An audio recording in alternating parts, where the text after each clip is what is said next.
हमारे channel the journey of India में आपका स्वागत है। आज हम आपको गुजरात के पंचमहाल जिले में स्थित पावागढ़ की यात्रा पर ले जा रहे हैं। पावागढ़ पहाड़ी पश्चिमी भारत के गुजरात के पंचमहाल जिले में एक मैदान के भीतर स्थित है। यह क्षेत्र लगभग 500 मिलियन वर्ष पहले एक ज्वालामुखी विस्फोट हुआ था और पावागढ़ की उत्पत्ति इस विस्फोट में हुई थी।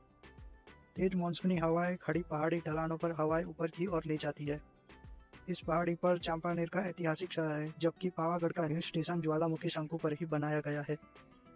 चांपानेर के साथ पावागढ़ पहाड़ी चांपानेर पावागढ़ पुरातत्व पार्क बनाती है, जो एक यूनेस्को विश्व धरोहर स्थल है जो 1329 हेक्टेयर से अधिक क्षेत्र में फैला हुआ है। अपने किले के लिए मशहूर इस पहाड़ी पर दर्जनों विरासत संरचनाएं भी है।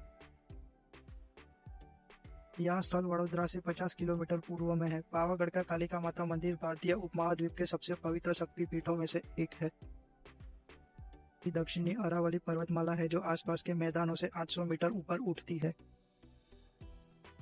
दादर नदी और विश्वामित्री नदी पहाड़ी से निकलती है। सूर्यधारा जो पहाड़ी से निकलती है और विश्वामित्री नदी में मिलती है। और 5 क्रमिक पठार है: कालिका माता पठार, मौलिया पठार, भद्रकाली पठार, माची पठार, अटक पठार। पठारी जलाशय पहाड़ी के ऊपर एक श्रृंखला बनाते हैं। अन्य विशेषताओं में घने जंगल, लाल नारंगी शिलाखंड और शिखर के ठीक नीचे एक प्राकृतिक गुफा भी शामिल है।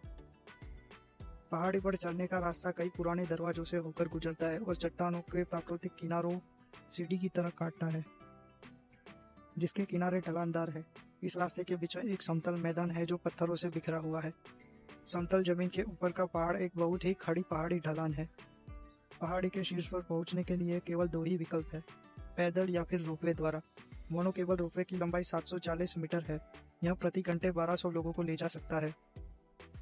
ऐसा कहा जाता है कि यह देश का सबसे ऊंचा रोपवे है, जो पहाड़ी के शिखर को चंपानेर के पठारों से जोड़ता है।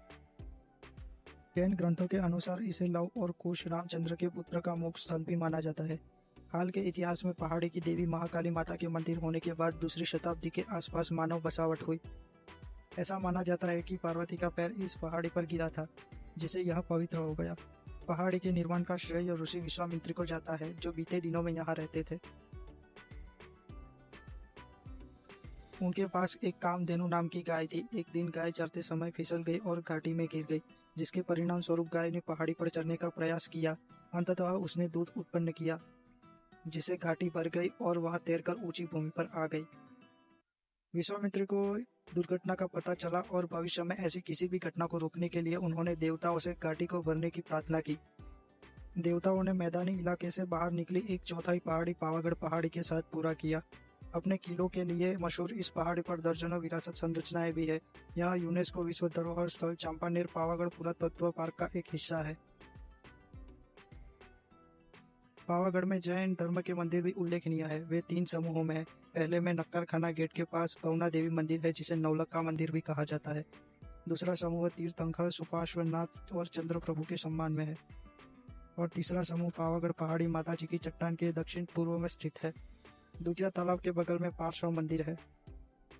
उनकी शैली और स्थापत्य विशेषताओं के आधार पर इन मंदिरों के निर्माण की तारीख 14वीं-15वीं शताब्दी मानी जाती है। यह मंदिर शुद्ध सफेद पत्थरों से बना है, जिसमें मंदिरों की बाहरी दीवारों पर जैन देवताओं की बैठी हुई और खड़ी हुई छवियां दिखाई देती है। इन मंदिरों में गर्भगृहों को तीर्थंकरों की सुंदर पत्थर की छवियों के साथ प्रतिष्ठित किया गया है। कहा जाता है कि राजा वनराज चावड़ा ने अपने बुद्धिमान मंत्री चंपा की याद में पावागढ़ के पैर में चांपानेर की स्थापना की थी। बाद में पटाई रावल परिवार ने इस पर शासन किया और सीमा का ध्यान रखा था। लोक कथाओं का कहना है कि महाकाली माता ने एक महिला का रूप धारण किया और नवरात्रि के दौरान गरबा में नृत्य किया था। आखिरी पटाई जयसिंह ने उन्होंने गंदी नजरों से देखा और फिर देवता जयसिंह पर क्रोधित हो गए और उन्होंने श्राप दिया कि शहर गिर जाएगा। बाद में गुजरात के मुस्लिम सम्राट मोहम्मद बेगड़ा ने पावागढ़ पर हमला किया और 15वीं शताब्दी में सीमा की पहाड़ी पर जीत हासिल की। मोहम्मद बेगड़ा ने कूटनीतियों के कारण से कुछ समय के लिए अपनी राजधानी अहमदाबाद से चांपानेर स्थानांतरित कर दी। उन्होंने चांपानेर के किलों, उगरा मस्जिद, मांडवी कीर्तिस्तंभ, साला के मंदिर जैसी इमारतों का निर्माण करके शहर का विकास किया था। आप ऐसी ही रोचक जानकारी पाना चाहते हैं तो हमसे जुड़ सकते हैं।